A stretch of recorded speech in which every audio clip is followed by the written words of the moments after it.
Welcome back to Garden Studio. I'm Tessa Pinner, a designer and gardener in upstate South Carolina, Zone 8A. Today's video is a continuation on the series of design lessons from Chanticleer, and I'll link the others that have come before, a brief explanation of my time there as a guest gardener, and then the last video I did talking about the containers at Chanticleer. This is installment 3, all about garden supports and structures. By garden structures, I don't mean pavilions and big built pieces. I'm talking about supports for plants. So trellises, arches, vine supports, hurdles in the garden. And I have a lot of footage and examples of simple constructions made out of bamboo and other wood, and then something simple like twine that were used to great effect throughout the garden at Chanticleer. In this video, I will walk you through footage of examples of these supports in situ. Then I'll recap the materials used and some helpful tools that I'm hoping to add to my arsenal, and maybe you could to yours as well, to create these things at home. All of these structures are made by the gardeners at Chanticleer, so I feel very confident with the right tools and a little bit of direction. I can adapt these ideas for my own garden, and I can guide you towards that as well. Many of the garden paths at Chanticleer are defined by some kind of edging. The most common one that pops up over and over is a split bamboo hoop. This is a really simple way to define an edge. The main function of this is to give both a visual barrier between path and bed, and also a signal to pedestrians or walkers not to go into specific bed areas. It keeps the plantings safe. If you don't have access to bamboo, you can do the same thing with woven fresh twigs. This edging here was created from beechwood twigs, harvested while green and flexible and then bent to shape.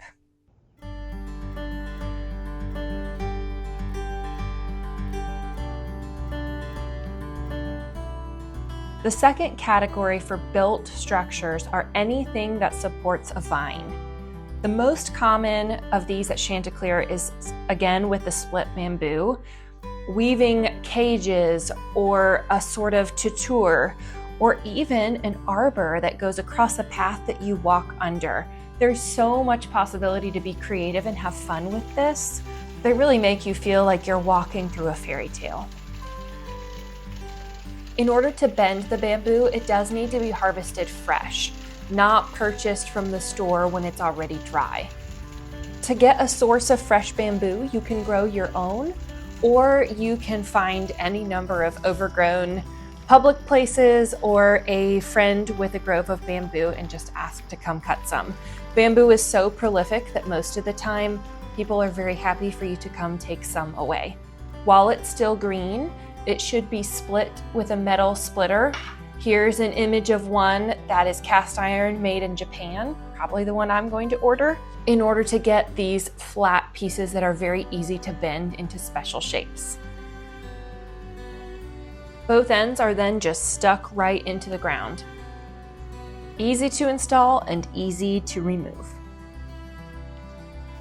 The only other element in these fanciful structures is twine.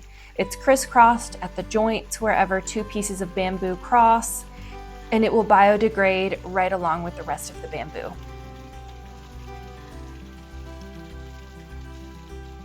You can see here a slightly more traditional approach where the bamboo is crossing at right angles, used almost like pieces of wood, to create this lovely, delicate seating arbor.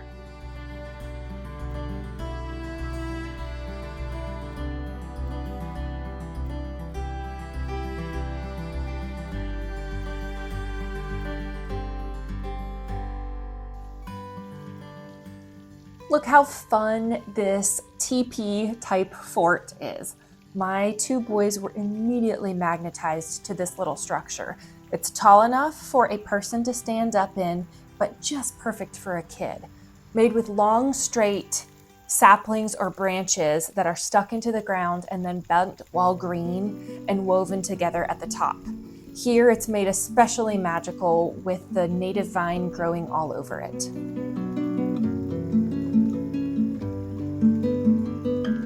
The final kind of vine support is a combination of copper tubing and bentwood twigs to create a larger scale arbor.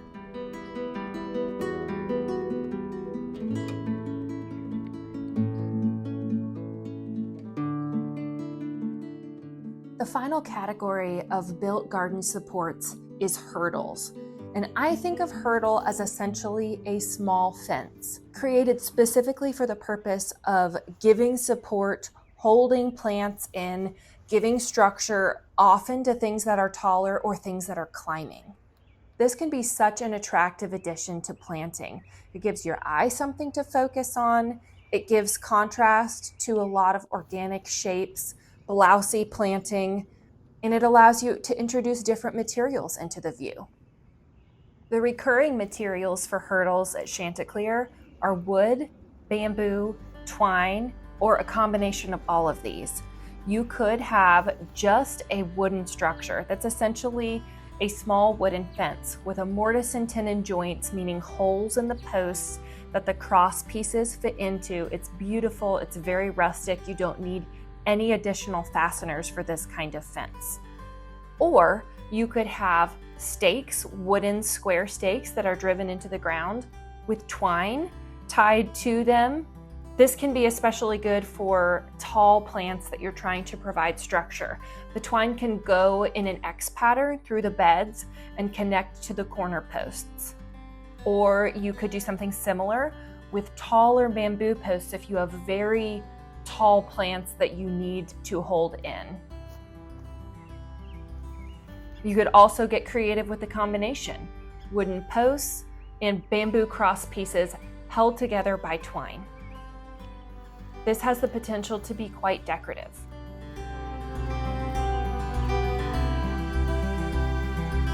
The current plantings in the vegetable garden were not as tall and in need of containment at this point in the season as was the cutting garden. However, there is one very special element in here I want to point out.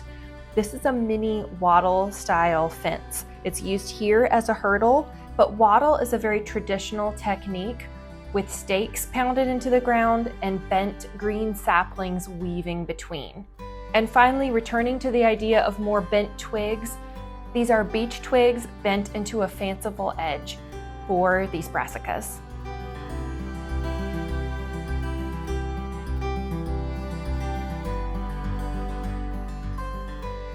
This is a recap of the materials used in the supports at Chanticleer. The most commonly used item is bamboo. It's split with a splitter, like I mentioned earlier, in order to be bendable into all of the special shapes. Second material is dry bamboo. This is for anything that is going to stay whole, the entire cane, not split, and used as a straight piece. It can be dry. This could be purchased or stored. It doesn't have to be fresh because it's not being bent. And of course, jute twine. This is something that probably everyone already has in the garden. It's very inexpensive. It biodegrades after a couple of seasons, and it looks really nice and natural. You can buy 2-inch diameter wooden stakes with a point already at one end. This is really convenient. Depending on where you live, that will determine the species of trees that you might be able to harvest twigs from. The key is that they be green, so fresh, not fall into the ground, otherwise you won't be able to bend and shape them. Finally, here's a list of tools that you might find yourself in need of when you go to create wonderful garden structures. I will provide links in the description below in case anything needs a little further explanation or you want to see exactly what I'm talking about. The first needs no explanation. Sharp snips or scissors. I find that snips or scissors stay sharper than secateurs, and it's nice to have a pair that's specifically for cutting twine and small soft things. The second is an arborist handsaw. This is a flip out saw that gives you really good leverage and has big teeth. It's great for cutting small posts or bamboo canes. A bamboo splitter is definitely a specialty item, but it's the only way to efficiently split bamboo. A circular saw, many people will already have. It could be a very small handheld one for the size of wood here, or it could be a more typical larger one. A power drill and mortise bit. This is if you were going to do the mortise and tenon type of joints and have a hollow in your posts that either another post or a piece of bamboo could fit into. You could do it with a power drill and a special bit, but you might enjoy sitting with a chisel and a mallet and chopping out those holes by hand yourself. Thanks for watching, and I hope you have a great week in your gardens.